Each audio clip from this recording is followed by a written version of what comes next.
Book. What got you here won't get you there.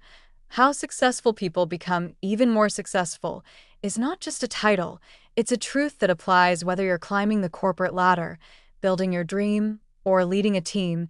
It teaches us that growth is not about adding more, but about letting go of what no longer serves us. Success is a seductive companion. It pats you on the back, validates your worth, and often whispers in your ear, "You've made it." But in the corporate jungle, or any jungle, where ambition is your compass, there's a hidden trap waiting in that whisper: complacency. And that's where Marshall Goldsmith, one of the world's top executive coaches, steps in with a bold, bracing message wrapped in the pages of What Got You Here Won't Get You There. From the very title, this book hits you with a punch of truth. The habits, behaviors, and mindsets that once skyrocketed you to success can become the very chains that hold you back from your next breakthrough. This isn't just another self-help book. This is a mirror, and one that doesn't flatter. It challenges high achievers, leaders, and those on the rise to pause and confront an uncomfortable reality. Maybe the problem isn't your skills, your intelligence, or your drive. Maybe the problem is you. And here's the kicker: you don't even know it. Goldsmith masterfully pulls back the curtain on subtle behavioral flaws, those deeply ingrained tendencies we often excuse or overlook because they've worked in the past, like interrupting people, needing to win too much, passing judgment, failing to give proper credit, clinging to the need to be right. He outlines 20 bad habits that plague even the best leaders, and the brilliance is in how deceptively simple, yet painfully true, they are. This book is like a flashlight in a pitch-black room. Not only does it illuminate the corners where your ego hides, but it also hands you the tools to clean them out. Goldsmith doesn't moralize or shame. He coaches. With grace and insight, he turns blind spots into growth points.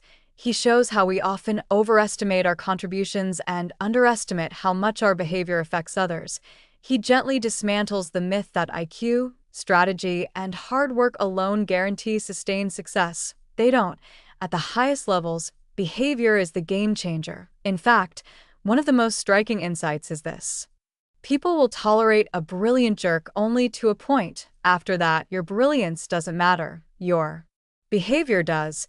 That's why many leaders plateau, not because they're not smart, but because they refuse to grow up emotionally. Goldsmith also emphasizes the power of feedback, not as a threat, but as a gift. And it's not the kind of feedback you seek to defend yourself against.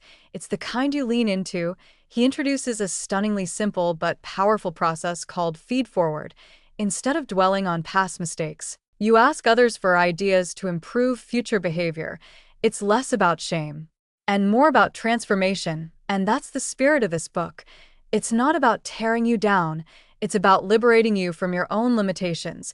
It's about upgrading the operating system of your leadership. Goldsmith's anecdotes from working with top CEOs around the globe drive home the point. Even the most successful people have blind spots.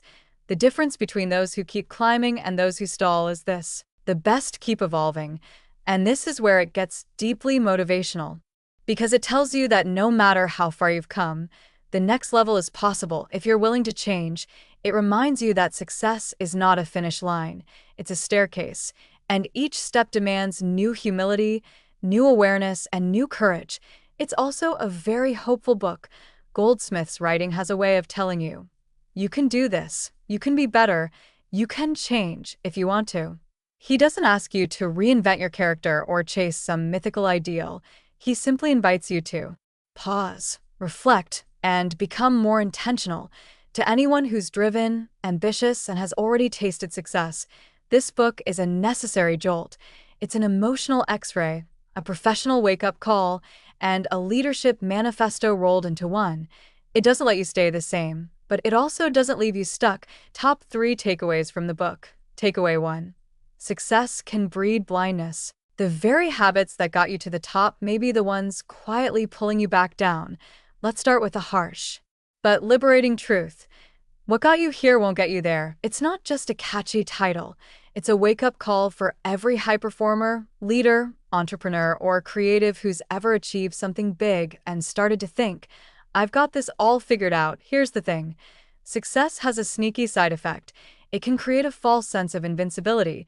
You begin to believe that everything you did was right because, well, it worked. You are praised for speaking boldly, rewarded for taking charge, admired for your confidence, applauded for your independence. So, you keep doubling down on those same behaviors, unaware that the very traits that once made you shine are now casting shadows. Let's take an example. Imagine someone who rose through the ranks by always being the smartest person in the room. They were assertive, decisive, and quick to point out flaws in others' ideas. It worked, they got promoted, they got noticed. But now, at a higher level, those same behaviors come off as arrogant, dismissive, even toxic. Their team avoids speaking up, innovation slows, morale dips, and our high flyer can't understand why things feel stuck.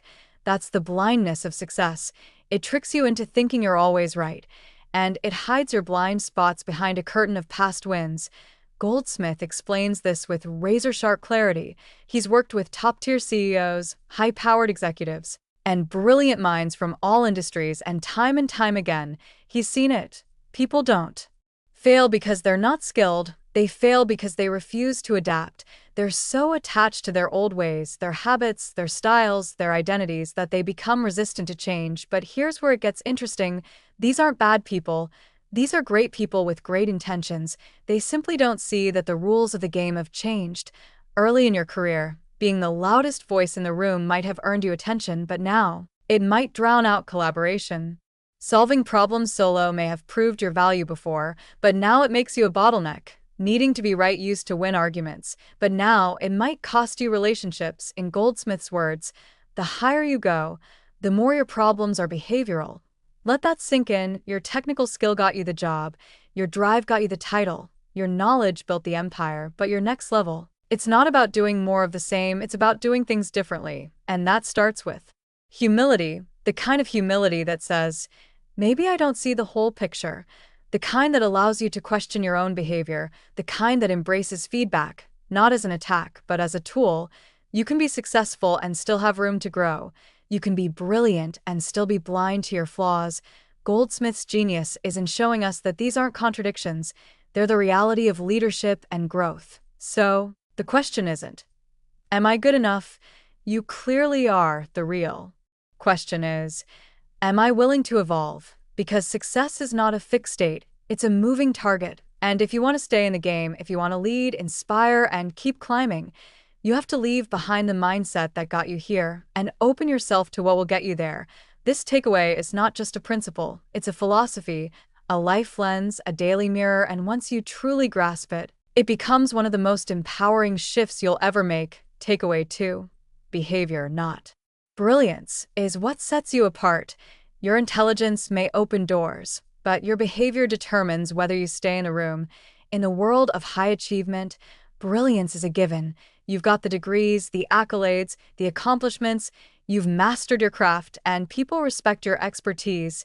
You're not just good at what you do, you're excellent. But here's where Marshall Goldsmith drops a truth bomb that might just change the trajectory of your entire professional life. It's not your intelligence or skill set that will define your future, it's your behavior. Let that land, because when you're at the top of your game, it's easy to assume that being smart, strategic, and capable is enough, and early on maybe it was you were hired because of your technical skills, you got promoted because of your problem-solving ability, you were rewarded for your drive, your ideas, your results. But here's the truth that what got you here won't get you there delivers with striking clarity. At the highest levels of success, everyone is smart, everyone is talented, everyone works hard. What separates the great from the unforgettable is how they behave. Especially in relation to other people, Goldsmith points out something profound. Leadership is not about you, it's about them. And that's where behavior enters the spotlight. Do you listen or do you interrupt? Do you build people up or subtly tear them down? Do you know when to stay silent and let others lead the conversation? Do you graciously accept feedback or immediately get defensive? These tiny moments, these subtle choices in how you treat others are what define your leadership and legacy. Not your IQ, not your credentials, your behavior. One of the most common pitfalls of smart, accomplished people is the need to be right.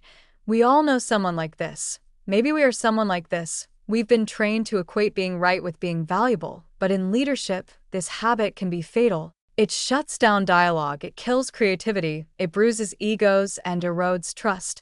Goldsmith makes a bold statement. Winning too much is one of the most common behavioral problems in successful people. Think about that. The desire to constantly win, whether it's in a debate, a decision, or even a casual conversation, can make you look brilliant but act foolish. And here's the paradox. When you obsess over being right, you often lose what matters most: respect, loyalty, and influence. This book shows us that technical ability may get you in the room, but emotional intelligence keeps you there, and emotional intelligence is 100% behavior-driven. It's how you manage your impulses, how you make others feel, how you navigate ego, conflict, and praise. Behavior is also the invisible language of leadership.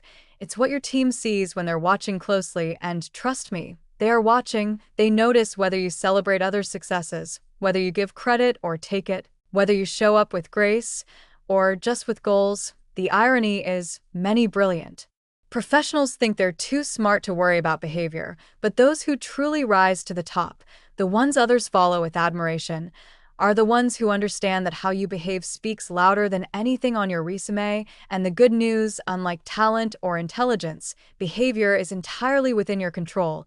You can change it, improve it, refine it. You can practice generosity, humility, patience, and presence. You can build the kind of reputation that doesn't just impress people, but inspires them. So ask yourself today, are your behaviors helping others thrive or just helping you get ahead? Are you remembered for your brilliance or your impact? Are you building a legacy of wisdom or just a list of wins? Because the difference between being good and being great has nothing to do with how smart you are.